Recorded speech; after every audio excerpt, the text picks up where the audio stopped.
It's Friday, 11 a.m. in the Pacific, 2 in the Eastern time zone.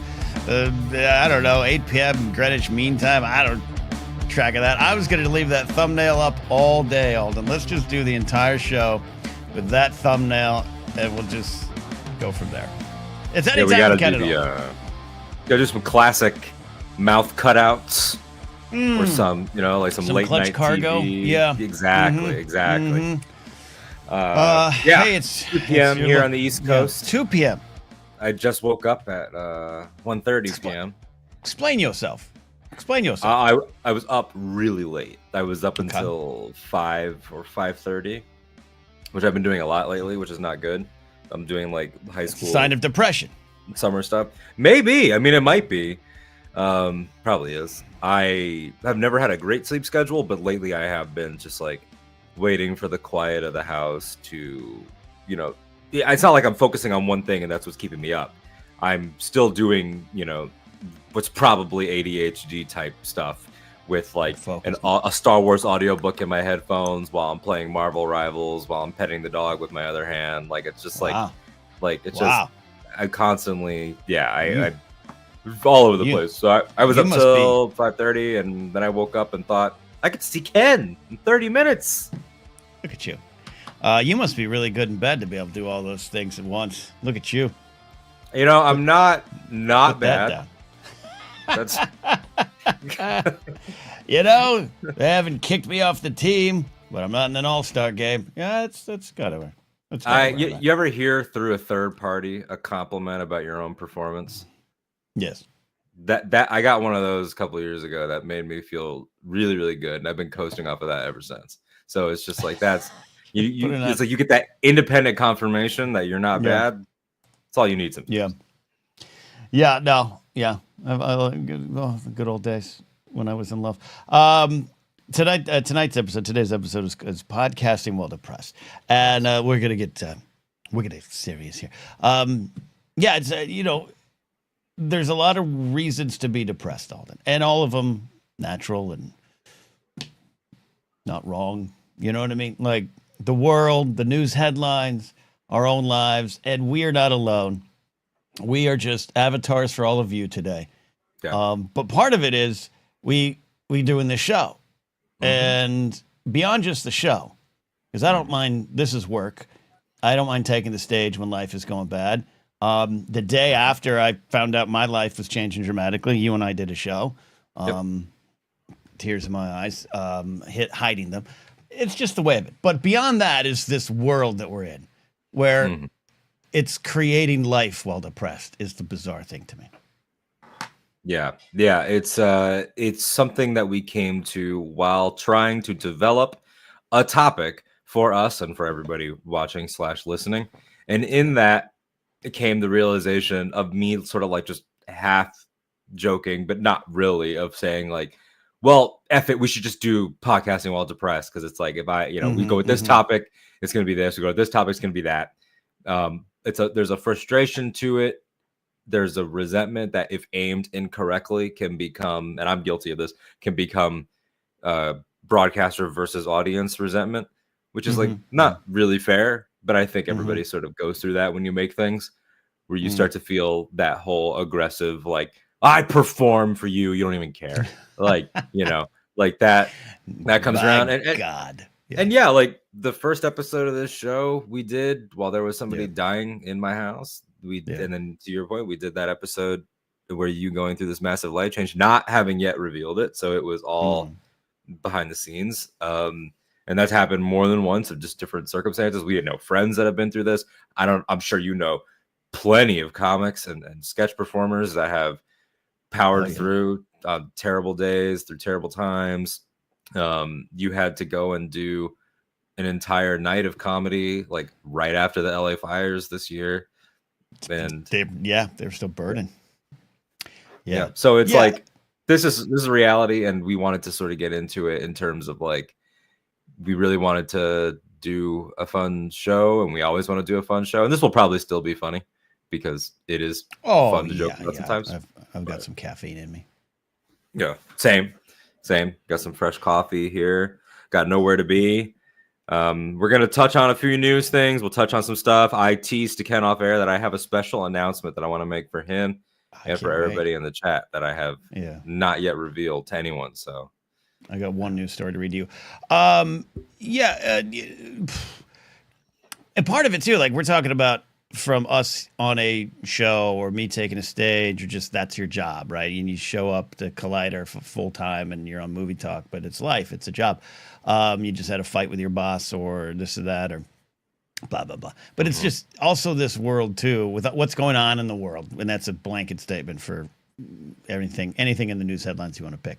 But this world of posting even, or just posting an Instagram photo or a TikTok or anything like that, like it all becomes this weird game to me of sometimes putting aside what you're actually going through to project something. And it's not even a false fake thing like, oh, it's so fake. It's just, it's weird. We're all kind of in that. So even though we're talking from this vantage point behind these microphones, and a lot of you in the audience have your own shows or your own things to do, but we all have our own lives.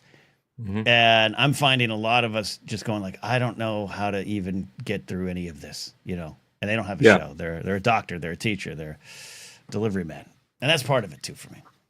Yeah. And I also, with that, I realized while thinking about this last night that I've developed what is probably just like some sort of run-of-the-mill imposter syndrome, but you know, we over pathologize everything and break all of our thoughts down too much outside of a therapy setting. And so I'm like walking around my house last night, I'm eating crackers, and I'm like, have I even done enough or earned enough to feel the way that I feel? Do you ever have that where it's like, I think about like this was me, and these are verifiable in writing things that I absolutely said. Are you Matt Damon at the end of Saving Private Ryan? Did I earn this? And I maybe not to that extreme degree, but like I was texting some of the guys last night, people you know, and I was like, I'm not saying that I have even sniffed the level of creativity or success of these people, but I'm starting to understand why even people at the top of their game walk or say, I'm not doing this anymore, or say, I'll still make stuff, but you're never getting that again. You know, you think about, like, I was telling you, on the flight to Japan, I listened to Born Standing Up, Steve Martin's book, and how the majority of it is building to him being on top of the world and then saying, I'm packing up my magic kit. I'm not doing this anymore. And then you think about Lauryn Hill. She does the Miseducation of Lauryn Hill album, rocks the world, never makes another solo album. And and there are just numerous examples of that. And it's like I feel, have more than earned the right to say, I feel burnt out, or I feel like I'm giving, but I'm not getting what I want out of it. Like, and then I think about myself, and it's like, and I'm not going to speak for you on this, but like, my career from 22 to 26 was actually moving. Like it was actually having momentum. And then the last 3 years have been such a stall and such a depressing time that I'm like, I no longer have the right to feel like, I give and I turn it on and I, but I do still feel it. But it's like I exist in my feeling, but also above my own body. And I'm like, you're not even close to you don't even rank anymore. So how can you feel this way? But that's also not fair to oneself. Because you're human. That's why this is a conversation about us, but it's anyone here listening, you know, like if you got kids, you got a family, that's a show you got to put on every day, right? You're going to be real with your kids, you can be real with your family, but it's like, you know, sometimes you can't sit down and say, kids, daddy's depressed. You know, like you can't. I can't tell my squirrels that today. I had to go out and feed them, regardless. But yeah, Squirrely would understand though. Squirrely would understand that. Squirrely would understand. Kylo would understand. The other two, Mump and Worthington Mountbatten II, are not quite yet understanding. They don't understand the sacrifice of me going out there, put almonds and peanuts down. No. Kylo the squirrel, all he understands is sacrifice. You'd be like, you have to destroy yourself, Ken. I've never seen a squirrel extend a hand to a human like Kylo has to me. It's wonderful. Did you take his hand, or did you want Ben the squirrel's hand? I want Ben. Okay. No. All right. That was a Star Wars bit, everyone. You've earned it by being human. We've all earned those feelings by being human. And one of the things too, that's I always aim for a well-rounded 360-degree approach to emotions in life. I had a great conversation with a friend this morning, just talking about men, stereotypical men in this, especially in this Western society, and how a lot of times we feel the only emotion we can have is anger. And in fact, in many cases, when a woman is angry around you, you feel that they're subconsciously they're taking away the one emotion you get to have, which is all bullshit. And by feeling the other emotions, you lower the anger emotion in you. And I think what you're talking about is trying to own all the feelings you can have, which is desire for a better career, or desire for success, desire for this, but also having to deal with just the malaise that you're in and the doubt you're in, and perhaps the anger. Yeah, it's all those things. You're right. It is. I think it is trying to claim all these things. Like, you want to be aware, and you want to allow yourself to feel sadness because you should. Allow yourself to feel stuck because you should. There's nothing wrong with that. It happens to everybody. But then you start to think about versions of yourself that you used to be, and you're like, I probably would have handled this better younger. But then it's like, but that's also ignorance. And so there's constantly everything you feel. There's an answer for how you're feeling in your own mind, and like you end up in these vicious cycles of just going around and around. Well, it's A because of B, but it's only B because of C, and it's like that's how it feels sometimes. So that's what I was kicking around last night. There's also this might be a little bit not outside of your wheelhouse, but because it's comedy, but just like maybe a little after your time. But the rise of Bo Burnham, obviously on the internet, was more parody songs and more little clever, silly little things. But then when he started to get his like specials and it got really heady, he obviously Inside was like one of the biggest things when it happened. But before that, he did the special where he quit, and he does this Kanye style like auto-tune rant that starts of him talking about how he can't fit his hand inside of a Pringle can, and now he should have a child because a child's hand would be able to fit. And it's all these like really mundane things until it spirals into him saying that he loves the audience, but he hates them because he needs them, and they only show up to watch him have a mental breakdown and complain, and so that they can feel better. And he has this whole spiral, breaks down, screams, says goodnight, and then he quit for like 6 years. And the take where he screamed and like almost, spiked the audio is the one that they kept in the special, so you can actually watch the breakdown.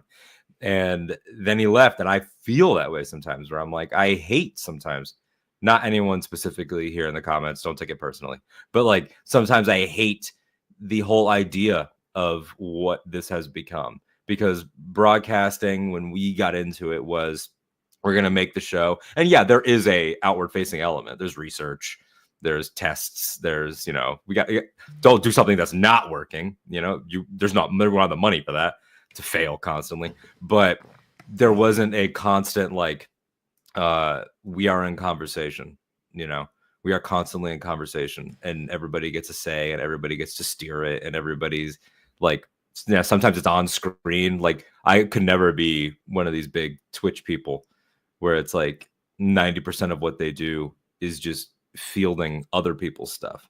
And it's like, that would make me feel so, in a time where I already don't really feel as authentic as I want to, that would send me spiraling. And so I end up sometimes in a resentful relationship with the audience, where it's like, I see people who I love that are YouTubers or whatever, and they have this like, yeah, well, like, we're going to do our Patreon hang this day, or we're going to do a Q&A this day, or we're going to, like, whatever it is. And I'm not talking about anybody specific, but just like all the hits, what everybody has to do. And I'm like, how did we end up in Dance Monkey Dance Land so severely that it became the economy of this? Because it is. The backbone of the economy of this is Dance Monkey Dance, and it freaks me the fuck out. So that also sends me into like a depressive mode sometimes, where I'm like, no longer can you just make the song and then the people that like that genre listen to it, because there's an algorithm preventing them from seeing it sometimes, even if they're subscribed. Like half of the people subscribed to this channel watch the show. Mm-hmm. About half. And Mm-hmm. it's like, did the other half just subscribe to be nice? God, that's Mm-hmm. fine if they did, but why is that? But how will we ever even know? No, we won't ever know for sure. So it's like, how did we, do they not like what they're doing? Like, so we have to move to what they want. And it's like, I want to fucking move to what they want. I want to do what we want. We've already surrendered so much time to doing what they want, and we've surrendered so much time to doing whatever Trump's doing. We've surrendered so much time to, horrific things that make us more depressed. So that's it's not the audience's fault, but I do sometimes resent having an audience at all. That's deep, man. Is this I don't know if you feel that way, but you also, no. I mean, I was also up this late because I'm trying to upgrade Rocket Raccoon to the Lord level in Rivals. That's important and, stuff. grinding with that little furball. I almost was up late trying to get up to a Star Destroyer to destroy the Fortnite map, which I haven't done yet. Yeah, no, I don't feel that necessarily. I understand it though, especially you're describing it in terms of the Bo Burnham thing. Can't speak today. I don't resent, and I know what you're saying. You're not saying resenting your audience. I love my audience, but it's what you're talking about of it's constant, and that's why I beat myself up because I sometimes, other than I'm learning, I have this ADD, ADHD brain, whatever it might be, I start that journey. I scattershot and I start 19 things because I believe in all 19, and none of them work because I'm working on 19 things and I forget them. I have things I've started I've forgotten. But you're supposed to diversify, right? So you do feel like you have to a certain degree. Yeah. But it all boils, but it all centers on, it all comes crashing down onto me. So I feel depressed about what I haven't given. I haven't given enough. I'm not real enough. I'm not funny enough. I haven't felt funny in 15 years. It's been a weird ride, even though I got back into comedy within that 15-year frame. I feel I was funnier back in the day, also because I probably was a little more offensive back in the day, and I didn't have, bumpers on my bowling alley in my brain. But also in the clarity, though, of knowing that you're going through a dark time right now, is it also nostalgia for like the happiness of the 2000s and like because being your friend, you have had times in the last couple of years where you've been hot, and I've seen that too. Or do you think that you were just that it's always like that? I mean, but the 2000s was where I tried to kill myself twice, so I wouldn't call that. I don't have the nostalgia. Happy joy time. Yeah. I didn't have, but that's because I didn't know how to process things. It was not writing off those moments at all. But it's like I didn't know how to process things, and so when a great failure happened, there were several great failures that happened, but all kind of crashed down on me being told, you're done at the groundlings. Like that was why I moved to LA. Like, well, okay, cool. The next step is naturally to jump off a building. Like that's what we should do. I don't have that anymore, and thank God I went to therapy and worked through that. But so I don't have nostalgia for those times, but I do have nostalgia for the early days, the 90s, even when I did start my radio career, where when I came up with an idea, nothing stopped it. Now when I come up with an idea, so many things stop it within my own brain, but so many things stop it from what you're talking about, the audience, the general audience, and the world we're in.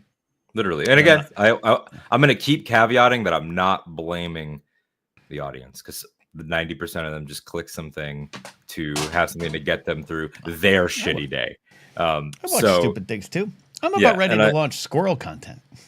But look, man, the squirrels are the niche, all right? This is you see, Dan, food in my beers here. You have to diversify. You have to niche down. See, we're going to diversify by adding animals to the show, but we're going to niche down by turning into an animal-only show. Yeah. We're going to have both. It's just we all, and this is beyond people who are, quote, in entertainment or influencing or anything. We all have to have our own brand now. Yes. And includes, so even some in our audience who are in other lines of work or studying to do other things, who don't have a podcast, you kind of feel the need to have your own brand online. Dan is a great example. Dan's got a great brand. easy to access food that tastes good, looks good, and it's like, and that's his brand. And I'm sure there's some days where he's like, I don't give a fuck about a tater tot, but I got to do it because if I don't, I don't eat. And it's just that's where the depression can set in, or what you're talking about. I think resentment too, and a general audience. Right, because it's like you and I, being your friend, we've had lots of ideas about things that we'd like to do, or how cool would it be to do this, or things that you've tried, whether it's like on Force Center, you guys have had like a couple spin-offs that like have gone for a while that like we've really liked, like hardcore Star Wars fans have really liked, or people that sort of look at things similar to you guys have really liked, but then we, like you guys, are somewhat the minority of how we approach it. And so it's like some of those like more niche things, I don't need to rattle them off, but like just like haven't stuck as much as the news show, the Q&A show has stuck. And like sometimes that's a little bit frustrating. And I think that's why, especially over the last like calendar year, I've been like really obsessed with, like, I've been back on like a biographies kick. I've been back on like a docs kick of specifically of people that were doing it their way. Like I finally watched the Life and Death of the Dana Carvey show on Hulu, and like I watched that last week, and it's like I knew the story, but like just watching the doc and watching all of them reflect on abject failure, but it's like such righteous failure, just glorious, amazing, stupid failure. I was like, I want that. I resent that I was born after it. I resent that like it'll never happen again.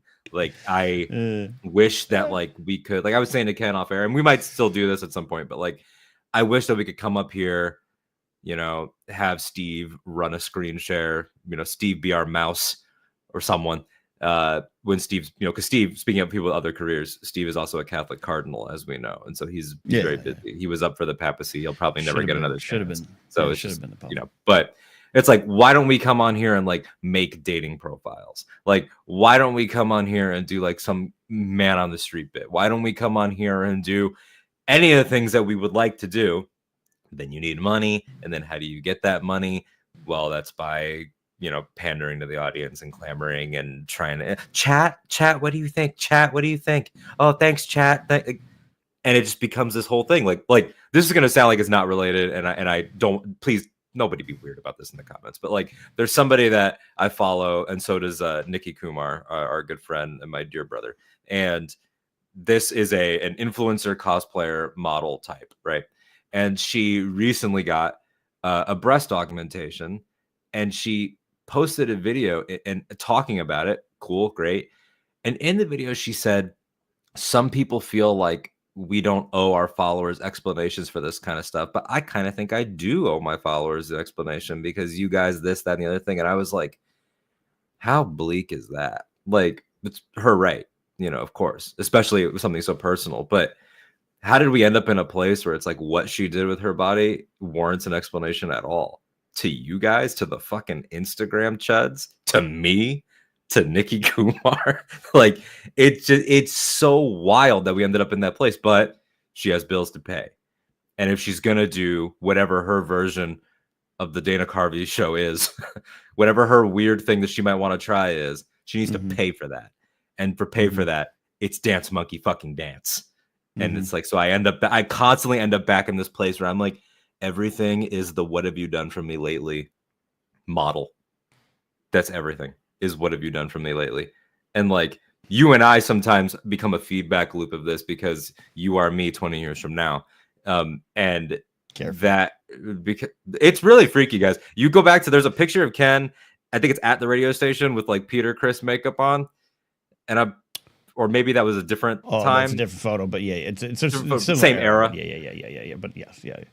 And well, the picture of you by the radio board, I know I've seen that one, and that was the year I was born. And it's like I think Ken manifested too hard and accidentally created me via osmosis or something. But so it like we've had conversations where you're like, oh, I really want to do this, that, and the other thing, but it has to be, they only tune in for the news, or they only tune in for this, or people, oh, where have you been, Ken? Where have you been, Ken? Where have you been, Pit Boss? I was like, where the fuck have I been? Where the hell have you been? And so then that causes a little bit of it too. And so to broad strokes of like talking about making this stuff, like that's part of the reality is like we're making this stuff while dealing with the fact that like most people don't even care to fucking look. And like that is bleak and depressing. You're depressed. Well, I don't even know if I can help you here. But you're saying things I understand. You're saying things I understand. I just yeah, I'm finding it hard to get up just because of what's going on in my life right now. But now you're talking about the last 25, 27 years of pursuing your dreams, pursuing your art, and being true to your heart and soul, and how that has never been rarely is it in line with success. Yeah. And that could be the overwhelming feeling. Yeah. That could but you're talking about life stuff for sure, which is like the whole other bigger element of it, which is like, like it's I've gotten not angry, but I've gotten like defensive almost on your behalf, especially in that period where I knew it was going on in your life and other people didn't, especially not the audience. And the fact you still fired it up 3, 4, 5 times a week. And it was like, I just felt like so like I hate that we're there, but you do have to. There's just no way around it, because if you take your foot off the gas, then. Well, you take the foot off the gas. You got. I take that time. I don't think I'm doing a blathering Saturday because I got to go to a family event, baby shower. I talked about it on the show yesterday, blathering. Yeah. And then Monday I got to go to a drag show for a birthday party. So I don't know if I'm doing the blathering, and I'm okay to take that time off. I'll find some other times. I love the canyon of difference between those two events. Shower. It's just like powerful light, powerful dark. Except I'm saying the dark is the baby shower here. The light is the drag show. Yeah, but I'm okay with that. But I've chosen I came up in radio. I was on 5 days a week, sometimes most time actually 6 days a week. And you sacrifice holidays. You sacrifice. You're the voice on the radio on Christmas morning. That's what you choose to do. So that's the job to me. The life of a comic too, the life on a road. That's why I always joke. It's not fun and games. Ellis and I go do the shows, and then we go back to our quiet hotel room, where he's in one room and I'm another, and then we'll meet up with a cold beer and a doc, and it's like, that's it. You're alone. That's the life you chose. So I think I can reconcile that. I think I can deal with that. But it's just what I'm dealing with right now is trying to determine what to talk about during these times when really. I don't know, you got out of bed today late, but I it's been hard. That's the only thing. I just want to be honest about it. It's been hard. Not because the other things are weighing me down. My situation's pretty easy compared to other people. Sure. But I haven't, like I was saying, this was started mostly as a news discussion, life discussion show, to be clear. I haven't paid attention to the news much this week, and I feel really guilty about that. Yeah. I feel really guilty about that. I do too, to a certain degree, but like at the same time, it's like we started it. It's supposed to be fun. It was supposed to be fun. We created it, and we've had this conversation off air a bunch. Like we created it to be about us, our perspective, and we end up at a point where, like, I know people on your other show, The Blathering, were looking forward to like getting our takes on like the Trump taco stuff, and I texted you straight up and was like, "You want my take?" And I can't repeat it here on air for legal reasons, but it's like. Someone needs to get redacted, and I don't care what nickname we have for them along the way. Like that's my take. That's a less than 30-second show. Like I really am at that point now where it's like something cataclysmic needs to happen, and it's like we're gonna talk about big news stories, of course, as they come, and we always will, because we enjoy that stuff. Like we are two old guys with the newspaper being like, "Do you see this?" Like there is a certain that's in our personalities, but I understand sort of like what you're saying too about what do you talk about is already kind of not difficult, but it's already a conversation, because it's like, all right, am I going to go for the thing that'll get the most clicks, or am I going to go for the thing that's exciting? But beyond that, when you add in your life, it's like, and I'm sure this is a big thing for you as well as a comic. It's like, okay, but at what point do I start using the art to maybe facilitate some feelings on this? When do I bring it in? Like, you've addressed it. So it's like, it's what changed in your life was the relationship status and all that stuff. But it's like, would it be good or bad for you to come on here and like do we do a show about that? Is that weird? Do we like, I've had thoughts like that with my own shit. So I'm sure for you, especially when your actual trade and your actual art form, like you're going on stage tonight, comes from only you. It's like, at what point do you pull the trigger on that? And I don't know, maybe you will, but it's like, does that make it better? Does that make it worse? Like, you get trapped in those thoughts too. Yeah, no, because my brand is, I'm hopefully the guy you want to sit down with at the bar and have a drink with, right? That's always been kind of my brand. And so because of that is brutal honesty. And so when I was really alone, I was honest with that on shows and everything. That became too much of a blurring of the lines. I think I saw Michael McCarcel say in the chat earlier, sometimes we all develop these personal brands and then you don't know where the line begins and the line ends. And that was that. And that was always weird, especially during the schmoes, because part of the schmoes time I actually had a girlfriend. I couldn't tell anyone because it was a secret relationship related to some work-related stuff. And but I still believed the character that I was lonely within the relationship, which is probably one of the reasons it ended. But I can't talk about. I used to talk about that stuff more. Now I've learned because of despite my honest brand, I'm not going to go into detail, and I don't even know on my stand-up show tonight. I don't even know what to say. I want to address it, but I don't know what to say anymore because I think I'm finally choosing to hold a lot of stuff back and see if that makes me feel better. Because then I could just come on, like today, this whole conversation, the reason we're having this depressing conversation is we knew that probably if we put Trump on the thumbnail and called him Taco Don, we'd have more, that'd be the way to do it. Smart thing to do for the show. But both of us just didn't care for various reasons. When we discussed this late last night, we did not care. And so that's kind of where I'm at. A lot of things is if I could disconnect a little bit of my personal life from my shows, then maybe I'll be able to talk about Taco Don a little more, if that makes sense. I don't know. If that makes sense. No, it does. It's interesting, and I'm not, I guess, surprised, but like not like, oh, I'm shocked by you saying this, but it is interesting that you've arrived at a place. Maybe this comes with time. This could be an age gap thing where it's like, because Ken and I are your favorite age gap relationship. Everybody, that's what we should be billing the show as. We should be billing the show. We should be billing the show with a little bit of tension. Everybody likes that. Somebody go on Tumblr and start Knapsack Diaz shipping, and then maybe that will. I do want to make a dating profile. I'm not going to date ever again, but I do. Yeah, I know it's a different conversation. I'm going to date young again. You're like, I'm never doing it again. However, when I do, it's funny that you've arrived at that conclusion though, of like, would I feel better by giving less? Because I think for where I'm at right now, and this could just be being 29, I'm like, unless it's all me, I don't feel good at all. And so, and those are different experiences and different art forms. I'm not a comic, so that's another thing too. But it's like, I feel like, I didn't put any of myself into that. It didn't feel personal, and I feel shitty about that. When you've arrived at I no longer want everybody to have access to my shit. Yes. It's time.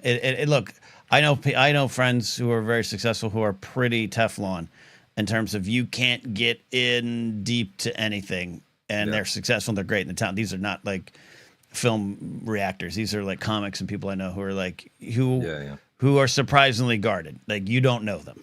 In fact, I don't know them. You know what I mean? Like, and I'll never be that. Anyway, I don't know how my stand-up show is going to go tonight. I have almost nothing planned. I have stuff planned, but I don't know how I don't know what I'm going to. I shouldn't be doing this show. I should be prepping my set, but that's how I work. But I feel I need to disconnect from exactly what you're describing. That if I can only get on a microphone and talk about what I'm experiencing, then I'm cutting out a lot of other ways to entertain and enlighten. versus like what I'm feeling in perspective. That's always going to be the case. I have a perspective on Taco Donna I'd like to share. That keeps sounding like I say Taco Donna. But it's always going to be personal, but I'd like to be a little bit more objective. And I think I could find more success that way. And also, what you do learn, there's a great song lyric by Clem Snide. Every hero walks alone thinking of more things to confess. It's been one of my favorite lyrics ever. That's badass. It's great. And I after a while, I was like, I had a friend a couple years ago. So I was like, he's like, look, I'm an old Irish New Yorker. We don't say anything, but you should probably consider saying less. Mm-hmm. And I think that's where I'm at. Interesting. That's so fascinating. I think because art has taught us right or wrong of like, or being fan, because you and I are both fans of like the art world and like the art industry and history and like, I mentioned the documentaries that I watch and things like that. Like we love a good story of how it was done. And it always seems like there's like and then they started talking about their personal, like we both are Hacks fans, right? Like that's sort of like the thrust of the show at the beginning is like, stop doing bits about things and start talking about you. And and everyone, and like talking about you is always lionized as like the thing. And it's not like you're going to stop doing that. Like you said, like, no, it's still you. And I do think it's correct, but yeah. I think, so we're sort of talking about two different things that are kind of connected, right? Like, cause it's like, I'm in the audience has too much of a direct line, too much of a say, too much of a, like they're steering it too much type thing. And it's become a service industry. And then you're talking about, and they have too much access to my soul. And I think there's a line from one to the other, of like the parasocial stuff that forms where people think that they're your best buddy.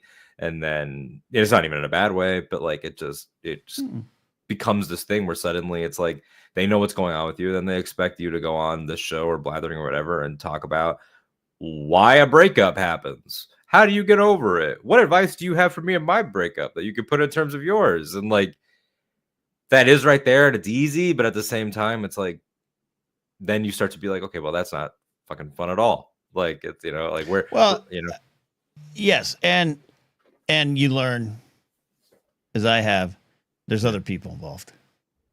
And in the past, I have not cared about the other people involved. I cared of them, but you know what I mean? I felt it was, what one of my favorite movies is Private Parts, Howard Stern's movie. I love that movie. And Stern is layered, complicated, and beyond problematic at times, beyond disgusting at times, but also I think on the right side now, it's been a journey. But he needs to have that journey. But if you go to Private Parts, I believed what he was selling in that, which was in order to be, you got to be real, you got to be sincere, and you do. And you do. But he did that. That movie ends as a happy love song in 1997. But that marriage was destroyed.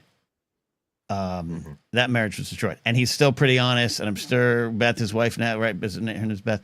I'm sure he's still pretty confessional, Stern. But I think he does a better job of protecting those around him than he did back then. And that's kind of where I'm at now, too. We had a vibe of that, too, on the first radio show I worked for. I've talked about it before, but for those who don't know, we had every age represented. So our host was in his late 50s and then early 60s. And then we had a guy in his 40s. Then we had a woman in her 30s. Then you had me. And so it's like there was the full spread of generational difference. And our host was one of those guys. He had that same mentality where he was like, nothing is sacred. Everything is good for air. Sometimes it was funny, like save it for the air, save it for the air. If we were arguing in the office, and like that's fine. But then like I watched him bring stuff up that he did not get clearance on, from different people. Yeah. Like he would bring up, like what his co-host would be like, yeah, I was fighting with the wife or whatever, and then he would just bring that shit up and be like, oh yeah, so you're sleeping on the couch tonight, and like things like that. And I'd be sitting there like, that's not fucking written down.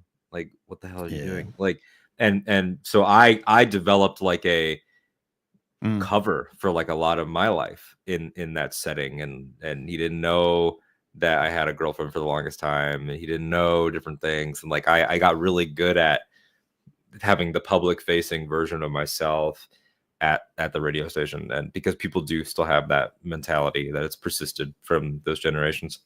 Some people have not had that arc. That yeah, it's interesting. It's interesting. Do you ever feel this kind of a pivot, but still in the same umbrella?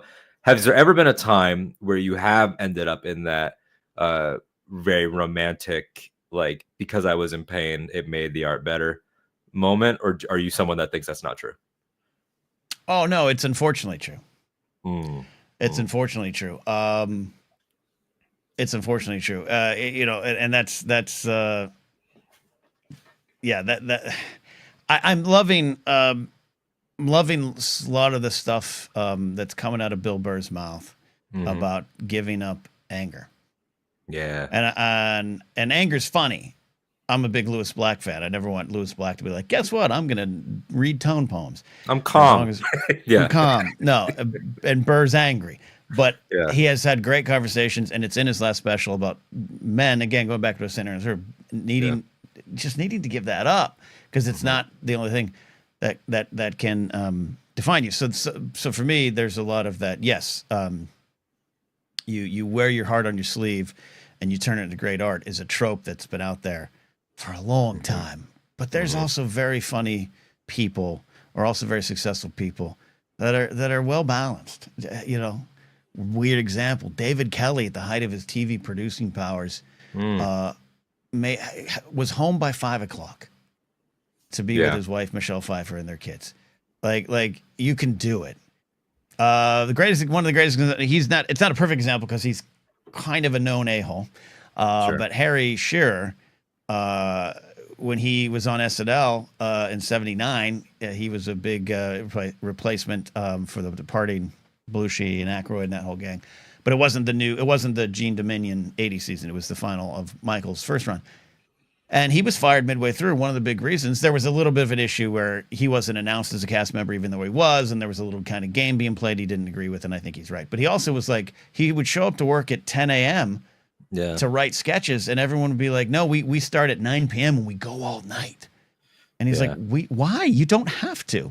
Years later, Larry David had the same thing. Larry David has said in an interview with that season he wrote where he got like no sketches on or one sketch on. He's like, same thing. I'd show up to work 10 a.m. and Dick Ebersol would be like, what are you doing here? No, we go all night. And Larry'd be like, well, we don't have to. Why do we have to fuck ourselves to do this? That just happened with because they announced that they're going to do a British SNL that Lauren is producing, and John Oliver was on Seth Meyers, and Seth asked John Oliver, what do you think about it, being one of the bigger British comedians right now? And he's like, I think it's a terrible idea. And he joked about British people. And then he said, but really, we're not going to take well to your system. He's like, those Tuesday all-nighters that y'all do over there, he's like, that's cult behavior. He's like, you guys all rally around a person and you just accept that this man says you must not sleep on one day. And you've all just made that a system. He's like, that's not going to fly. That's not going to fly over there. 50 years.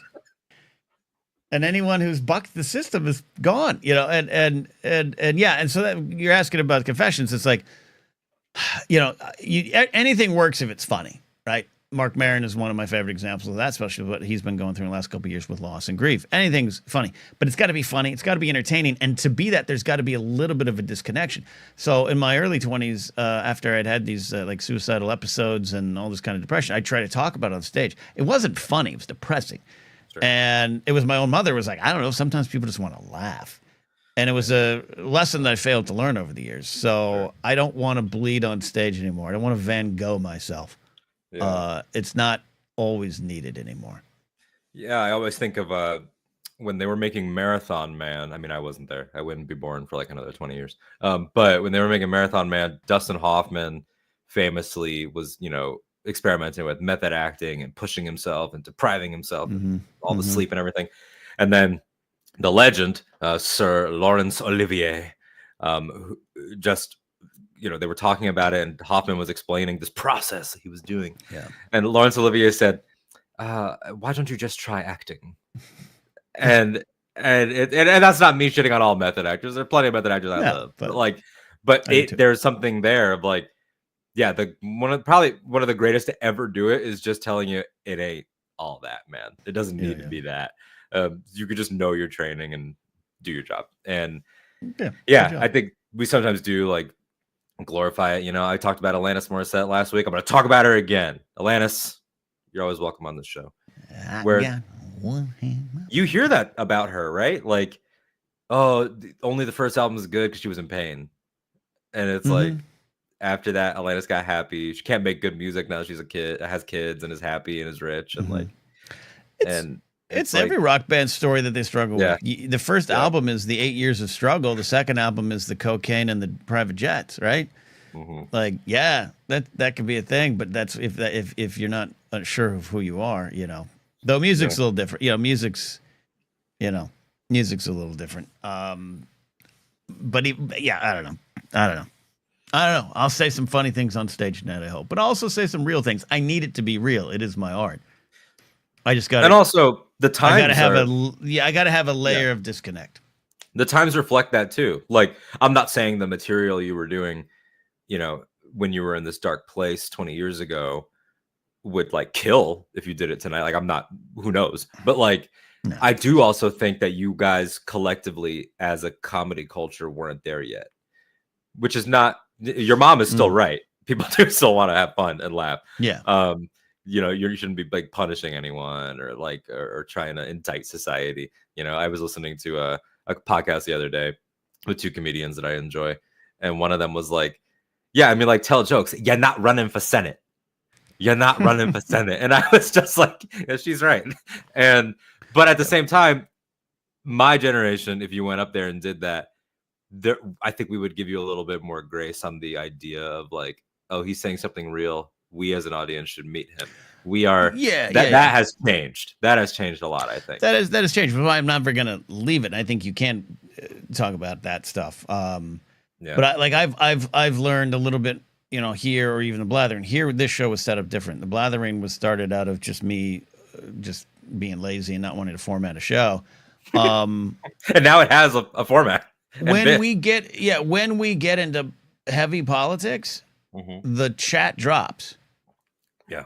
But everyone in my audience probably is in general agreement with the things we're saying, but they're not there for that.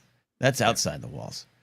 And I think that's part of it too, just being aware. Here I said it's a little different. We're a little more hyper focused on let's go at things more directly. But you know what I mean? So that fact, but also, so this is my depression right now. Sure. This is where I'm finding it hard to get on air this last month.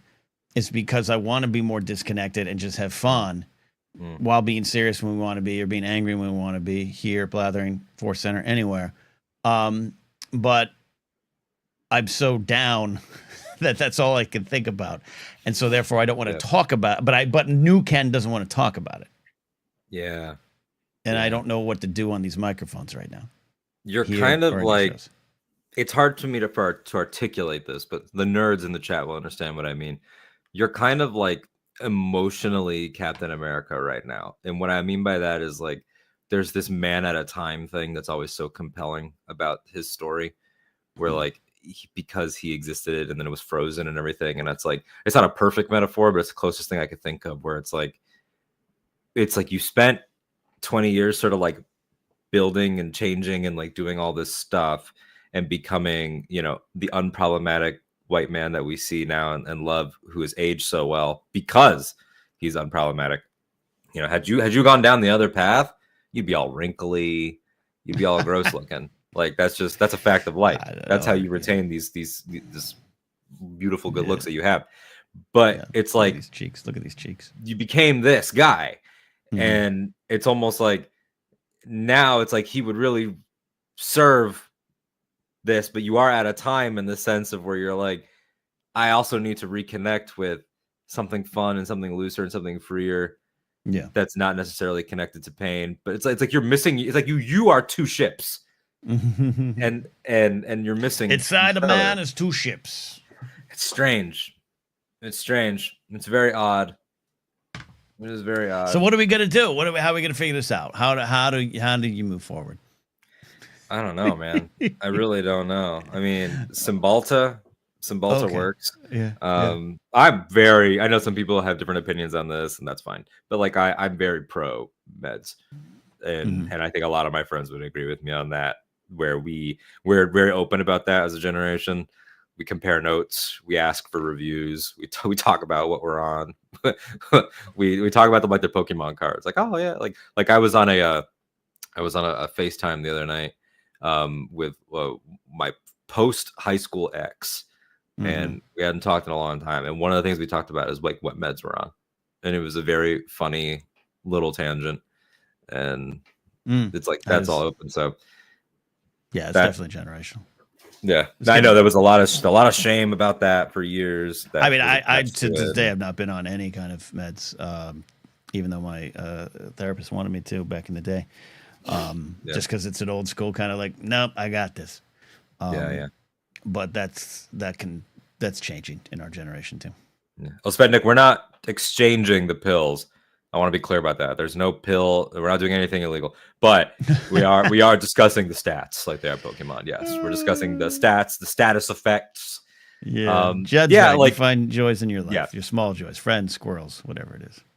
That's true, and it's like like many episodes of Anytime, we don't have the answers, but we wanted to kick it around to just be honest about where we're at and why it can't always be the let's tackle this. Like, you want my take on something? Ask me. I'm very easy to access. I'm too online. You can hit me up whenever. But okay, I want to know your reaction on something. My reaction to something?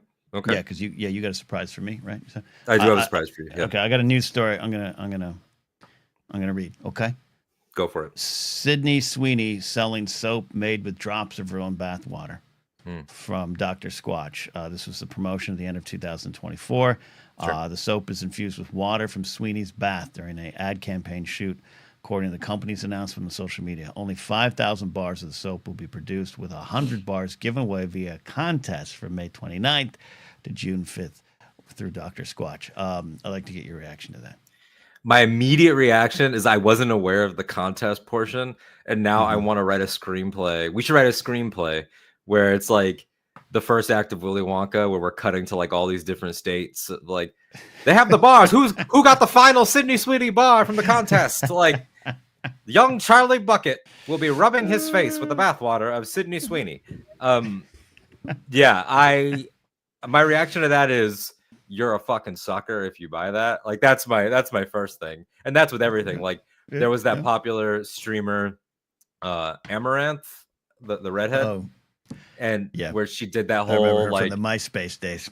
Yeah, the bathwater and the fart jars and the everything, and she's made fucking millions of dollars. And so it's like, I'm not saying it doesn't work. I'm saying everyone that spent money is a sucker. Is a 1,000% sucker. Yeah, there's no way to verify this. Yeah, I don't think there's no way to prove this. There's no way, and even if you could, what do you think's gonna happen? Do you think that making contact with her bathwater is gonna make her like smell you from miles away? Like, do you think there's some sort of ritual that's gonna happen? Do you think you have an increased shot with this woman that you're obsessed with because of this? And I'm reserving some of my like meaner takes because like I don't want to like put anybody down, but I will say I don't get the craze, and I don't mean that for her as like a physical specimen. I mean that like I'll just say it. Was she a linebacker going to the draft? No, it's just like she's like not even in the top 3 actors on that show, and like she's not like I don't know performance. Yeah, like I'm not trying to be shitty, but like I just we know why. And I don't want to say that either. It's old as time. But it's not just a gender thing. Like, I think that sometimes Hollywood just tries to make people happen. There's a great history of that. Yeah. Sam Worthington comes to mind. Yeah. Sam Worthington. That's exactly what I was gonna say. You're in my head, Ken. They've been trying to make Sam Worthington happen because it's why? And that's because it's real. They have those kind of meetings. Yeah, they have those. They have those lists. They remade Clash of the Titans with him. Those are real. Yeah. And it's like, I don't, and then they, Jim Cameron made him the Avatar guy, and it's like, he's so lucky Matt Damon said no to that role. He's so lucky. He's so lucky. And I feel that way about Sydney. Again, I feel bad because it's like, it's not even her fault. But that's the problem. It's not even her fault. Yeah. She just exists. Yeah, I just don't like to applies her trade about arts. And but like, I'm fascinated with this thing. I'm not going to buy a Dr. Squatch bar. Yeah, this is, but you're a moron if you buy this. I'll just say that. Yeah, but well, look, would I have bought a issue of a Kiss comic with the blood from the members of Kiss in it? Yeah, if I was around during that time in the 70s, I probably would have. But it's just fascinating. That's Carney shit, and this is Carney shit. What is fascinating to me is that this is a news article from 2025. It's something that happened at the end of 2024, and I do feel, I thought, and your generation's part of this, moving away from that kind of stuff. We don't need to have some kind of model fuck a Carl's Jr. burger in a commercial anymore. But I'm starting to see that come back. And it's such a weird thing with the times that's going on. And it's, so I'm not buying the soap. I hope she makes a lot of money off of it. And I just like with Amaranth making millions off do it. Do it. Good for them. I have no ill will towards Sydney Sweeney. She seems chill, whatever. I'm all for the fact that she knows people are suckers. Like it's because this has to come from that place. Like it comes from a slightly comedic place, and it also comes from these guys are fucking idiots. Like it, and she's right. So I that's how I feel about that. I'm trying desperately to think of like, is there a person that could compel me to want to buy like a bathwater thing? And it's like, no. Maybe that's just some people's thing, though. Maybe that's just a thing. Yeah, maybe it's a thing. But I'm just, we won't know till Dua Lipa does it, and then you'll have your true test. Then you'll have your true test. Yeah, but I already know the stance. I think you'll pass it. That. Because the stance I take would be like, how dare you? How dare you all disrespect her that way? All right, that was my news story. People think that I look at her like a sexual object. I don't look at Dua Lipa like a sexual object. I look at Dua Lipa the way that the Greeks used to look at Athena. I look at her as an aspirational, inspirational figure. Like, there should be statues of her, not bathwater. That's what we should be doing. If they were like, Alden, will you contribute $1,000 to our marble statue of Dua? I'd be like, absolutely. That makes sense. Anyway. All right, that was my news story. There's a big thing that happened. Some of these people are in the chat. I know Ken Plume is getting a haircut. I hope Ken Plume's here to hear this. Because it's going to put a lot of shit to rest. Producer Steve, mark it. This week, Alden Diaz, I believe on Monday night, maybe Tuesday night, and Scotty J. Rose here, he was a witness. I played Fortnite. I started Fortnite without telling any of you, because I knew that the second that I told, especially Ken Plume, he was going to be like, squat up, or like whatever the fuck it is y'all say in that game. And then we also say, you ready to go to Crown Town? Well, that's the thing. I have something else to announce to you, Ken. Jared Bachman Stubbs, also known as the Dark Jedi from the Nerd Academy podcast. Jared and I went, and Steve, any witnesses? Yes. Jared and I went to Crown Town in my first game. We went duos, no building, whatever the fuck it's called, duo, no build. Duo, no build. Unranked. Went to Crown Town. And so I tasted a little victory right off the bat. That's obviously good. Jared carried, but like I got a couple kills. And then eliminations, Alden, we call them eliminations. Oh, okay, cool. You guys are more esteemed. You don't kill. You just you keep it safe. Well, I actually said that where I was like, because it's the Star Wars season, and that's I was compelled for this for two reasons. The one was, there's a person in our life, not gonna get into it, who's going through something really, really hard right now, and he plays the game, and I thought, look, I'll allow myself to be Catholic and be motivated by guilt in this moment, and lean into the male bonding, sort of about the wanting to be together. It's like, because I didn't realize I thought the game was going to be a firefight like Call of Duty, and it wasn't until I started that Jerry, the Canon Junkie from the Bomb Bag Cast, was like, no, it's not like that. It's more like hide and seek. So there is time to like talk and like just like hang out with each other. So because I expected like I was going to start the game and then get sniped by some kid, and that's or like Battlefront. I do love Battlefront games. Yeah, but, you're dying 200 times. Yeah, you can't hang out.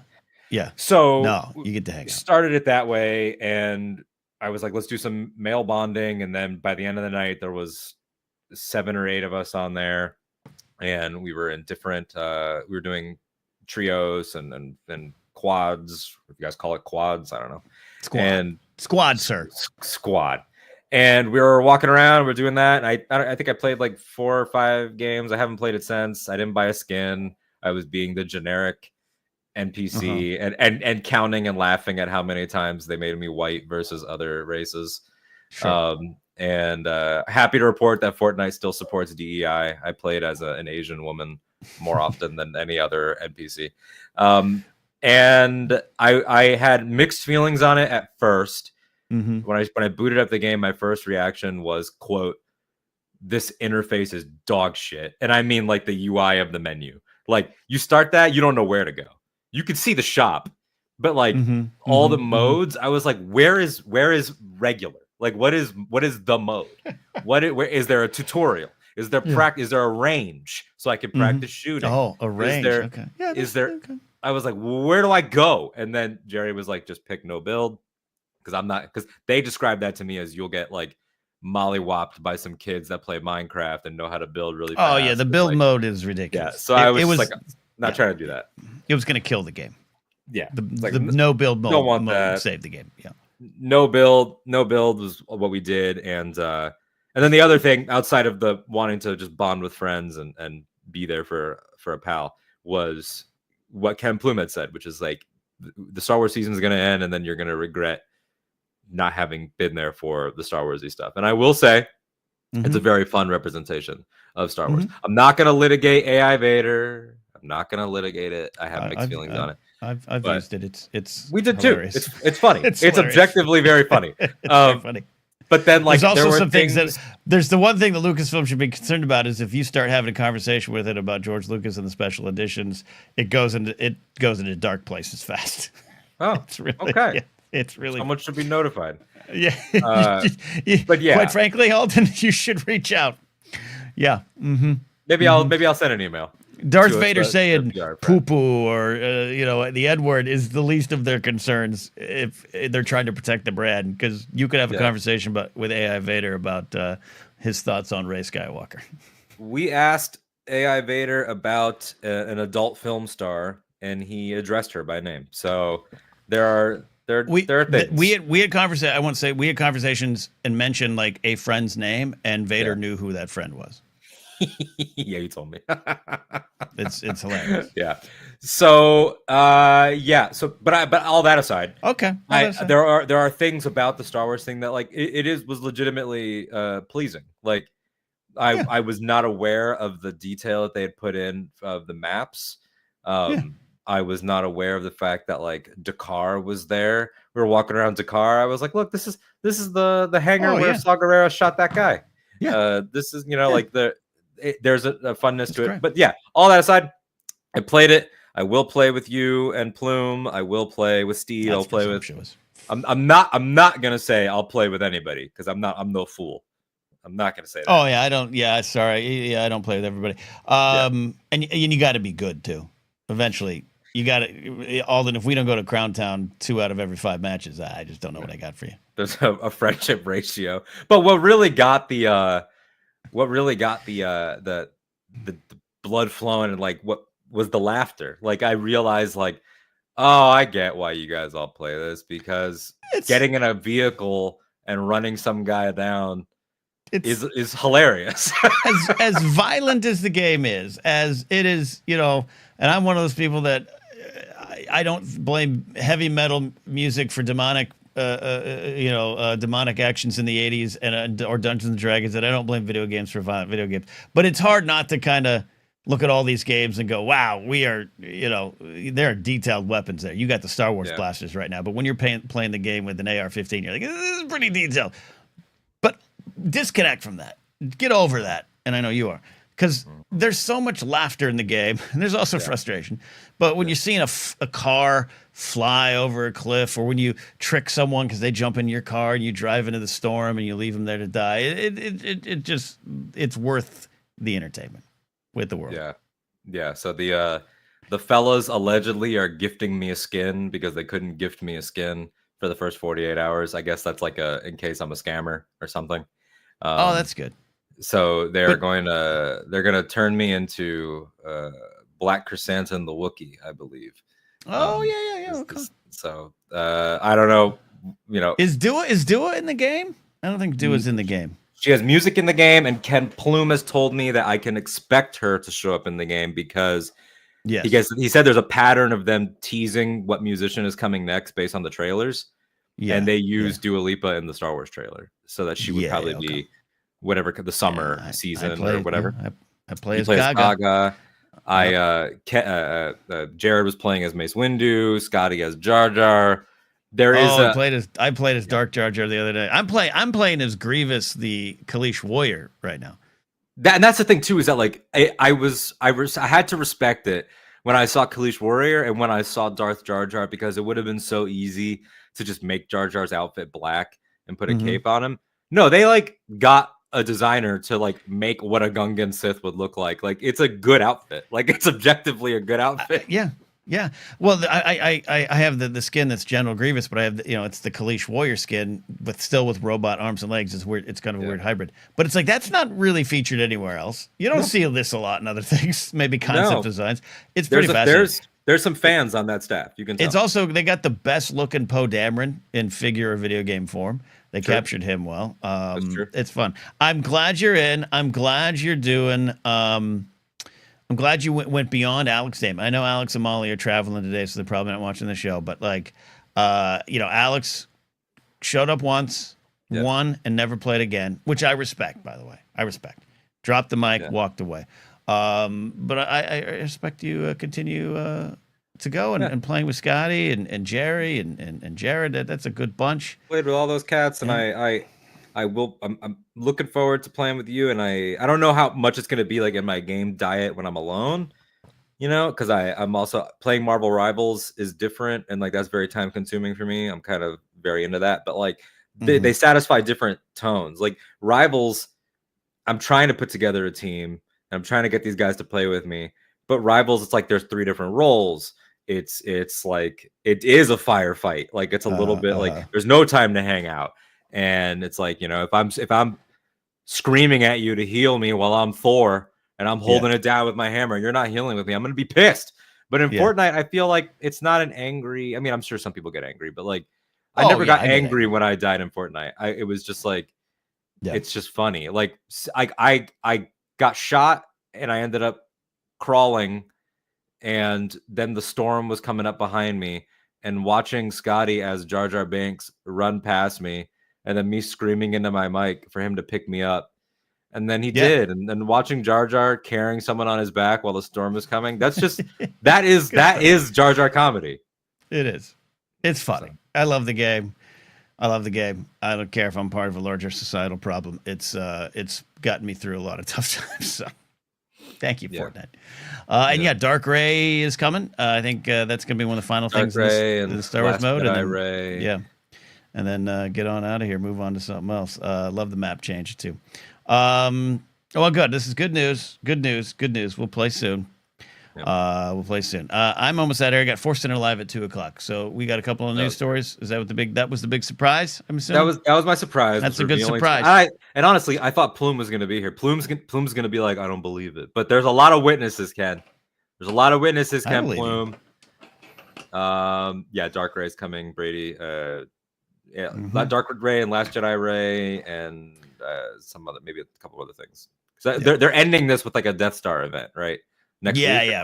Right now you get the Star Destroyer one, which I haven't been up in the Star Destroyer. You get to control it for like 80 seconds to destroy the world, and then there's the Death Star thing that seems to be rather highly involved. So we'll see how that goes. For the Death Star thing, they should add an Orson Krennic skin if they haven't already, just so you can yell about how it's your achievement. I think that'd be great. I don't really have anything else here. I wrote down Alden played Fortnite. We wrote down baby showers are lame, but you covered that on Blathering pretty thoroughly. So go check that out on Blathering from last night, everybody, on Ken's channel. Head over to the audio feed here. Yeah. Or the audio feed, yeah. The only other thing I had written down is a very, very quick thing that I just want to say. I don't have much to expound upon it. Y'all, stop saying slop. Just stop saying that. What is Stop that? saying that. people, it's a thing now where like everybody wants to refer to everything that they don't like as slop.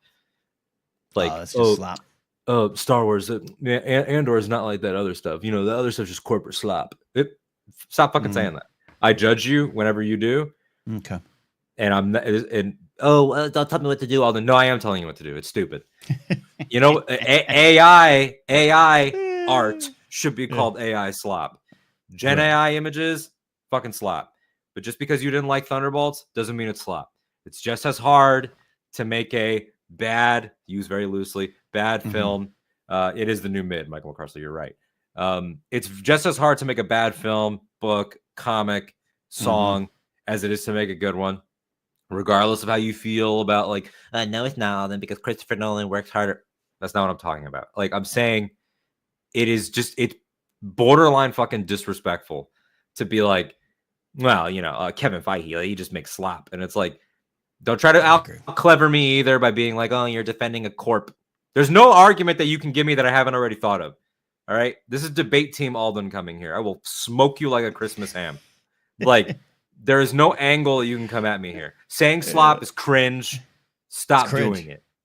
Stop doing it. It's really stupid and disrespectful. I'm tired of that. If any of you ever made anything and someone was like, that's just slop, they're just feeding you slop. You know how hurtful that would be? You guys are morons. Stop saying it. Look, as a child of the 70s and 80s, I think what you said is real radical, and I stand by it. So was it tubular even? I call it tubular. You're from a beach town. Did you guys say tubular? No. I don't recall that one.